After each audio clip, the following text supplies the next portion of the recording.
Menteri ESDM Bahlil Lahadalia mengaku memaafkan pihak-pihak yang menghina dirinya dengan membuat meme atau video yang kini beredar luas di media sosial.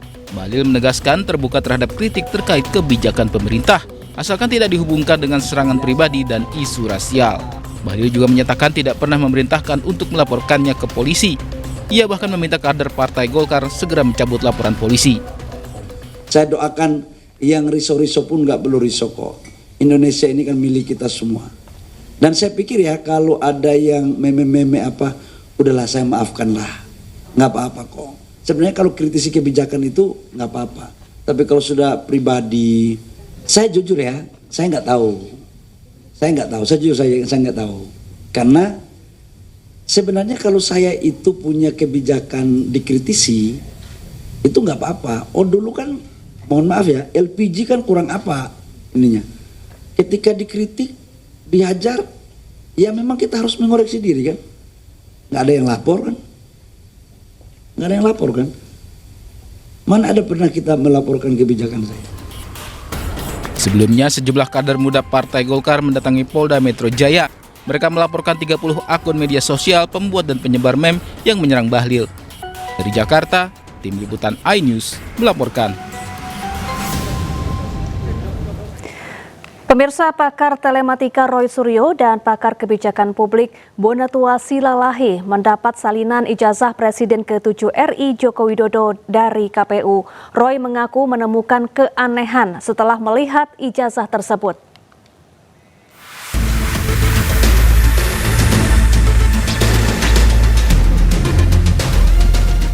Pengamat kebijakan publik Bonatua Silalahi menerima salinan fotokopi ijazah Presiden ke-7 Indonesia Joko Widodo dari Komisi Pemilihan Umum RI pada Jumat pagi. Salinan tersebut digunakan Jokowi saat mencalonkan diri sebagai Presiden pada 2014. Bonatua menjelaskan salinan ijazah yang diterima ini masih ada bagian yang tertutup. Ia pun mempertanyakan alasan sejumlah informasi di salinan ijazah Jokowi ditutup.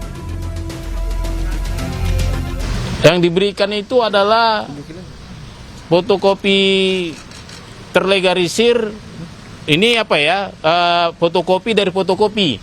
Jadi ini agak beda dengan 2019, ternyata 2014 itu semua masih manual. Jadi peserta memberikan fotokopinya, fotokopi terlegalisir dari universitasnya, lalu disimpan oleh KPU, dan KPU memfotokopinya, inilah yang dikasih ke saya. Sementara pakar telematika Roy Suryo mengaku menemukan keanehan setelah melihat dokumen tersebut. Menurut Roy, ijazah milik Jokowi yang diterbitkan Universitas Gadjah Mada palsu. Roy menambahkan dokumen ini akan dijadikan bukti baru untuk diserahkan kepada Barreskrim Polri. Kalau beliau sih nggak usah didatangi, cukup kita cek saja apakah yang ada. Ini ada sesuatu yang menarik, ya. Saya lihat aja udah terjadi sesuatu yang aneh, tapi nggak apa-apa ya, itu nanti akan kita rumuskan dalam press conference beberapa waktu lagi, karena ini berarti ya Mike bisa lihat ya. Saya udah ngerti maksudnya. Maksudnya ada yang aneh bisa sama. Nah, tapi nanti akan kita sampaikan pada konferensi pers ya. Nanti dulu ya gitu. Jadi ya sangat signifikan anehnya ya. Ya, bisa mengarah bahwa terjadi kepalsuan, dah kata kuncinya itu. Jadi 99,9% tetap palsu.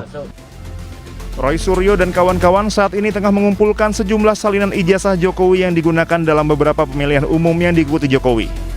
Mereka sudah mendapatkan salinan ijazah Jokowi terlegalisir mulai dari yang digunakan saat Pilkada 2010 di Solo, Pilkada DKI Jakarta 2012, dan Pilpres pada 2014 serta 2019. Dari Jakarta, Amrina Rida, Julkarnain Tri Julianti, iNews melaporkan. Sementara itu, Presiden ke-7 RI Joko Widodo tunjukkan ijazahnya kepada para relawan Projo yang hadir di kediamannya di Solo, Jawa Tengah. Pagi, Pak. Ketua Umum Relawan Projo, Budi Ari Setiadi, bersama sejumlah relawan bertemu dengan Jokowi di kediamannya di Solo, Jawa Tengah. Budi mengungkap saat bertemu Jokowi perlihatkan ijazah sarjananya.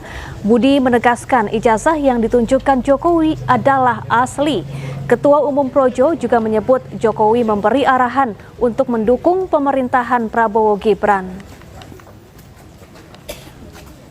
Urusan yang lainnya ijazah yang tanya Pak Freddy. Ada. Soal ijazah nanti ini penting nih. Tadi dikasih lihat. Sebetulnya ijazah tanya Mas Roy aja lah. Ya, udah kasih lihat Fred, yang tadi Fred ngomong itu Fred. Yang penting. Iya, jadi sebetulnya udah bolak-balik kalau masalah ijazah ini Pak Jokowi udah menegaskan bahwa ijazahnya memang ada.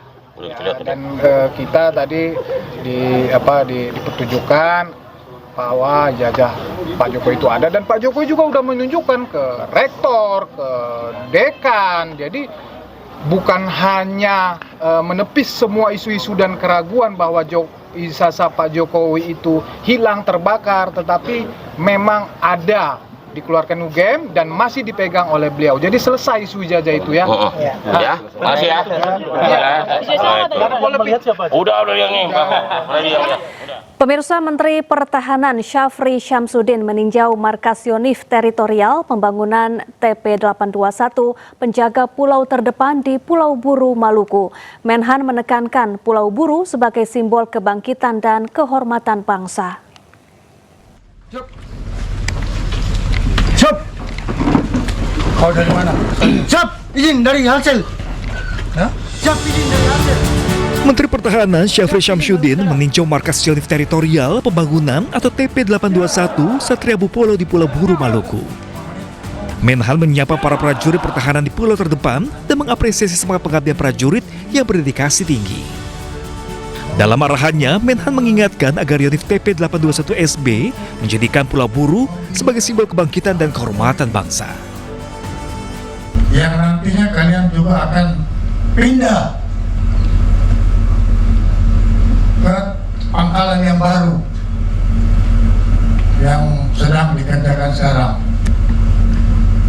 Jadi kalian mesti tahu bahwa sebagai prajurit batalion 821 kamu adalah prajurit batalion infanteri. Sementara itu, pembangunan markas ini telah mencapai 74,79%. Menhan kemudian menikmati makan siang bersama prajurit dengan penuh kehangatan dan juga keakraban. Kau mau yang banyak apa sedikit? Mau banyak atau sedikit, Laude? Siap! Mau banyak? Siapa banyak? Banyak nasinya apa banyak ikannya? Siapa banyak? Nasinya ini! Banyak nasinya? Siap!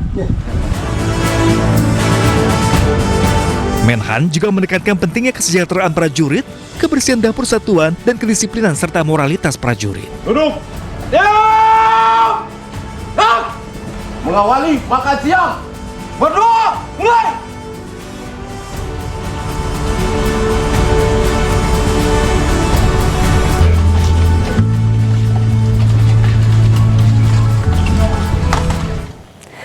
Pemirsa, pemerintah resmi legalkan perjalanan umroh secara mandiri melalui Undang-Undang Nomor 14 Tahun 2025. Meski membuka kemudahan, kebijakan ini juga menuai penolakan dari Asosiasi Penyelenggara Haji dan Umroh. Pemerintah resmi memperbolehkan pelaksanaan ibadah umroh secara mandiri tanpa harus melalui Biro Perjalanan Umroh. Ketentuan ini tertuang dalam Undang-Undang Nomor 14 Tahun 2025 dan mulai berlaku setelah diundangkan.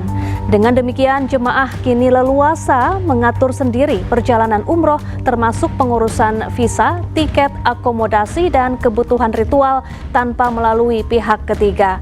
Namun kebijakan ini menuai penolakan dari Asosiasi Penyelenggara Haji dan Umroh seperti Amfuri. Kami penyelenggara resmi tentunya tidak aneh dan juga tidak khawatir ya dengan narasi dan konteks umroh mandiri ini tentunya.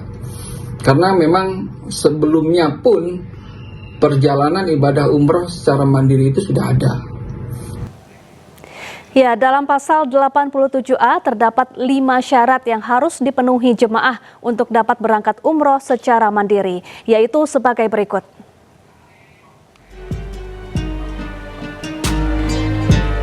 Syarat pertama pemirsa yakni beragama Islam, kemudian kedua memiliki paspor yang masih berlaku minimal 6 bulan. 3. Memiliki tiket pesawat pergi pulang ke Arab Saudi. 4. Memiliki surat keterangan sehat dari dokter. Kelima, memiliki visa serta bukti pembelian paket layanan dari penyedia resmi melalui sistem informasi kementerian.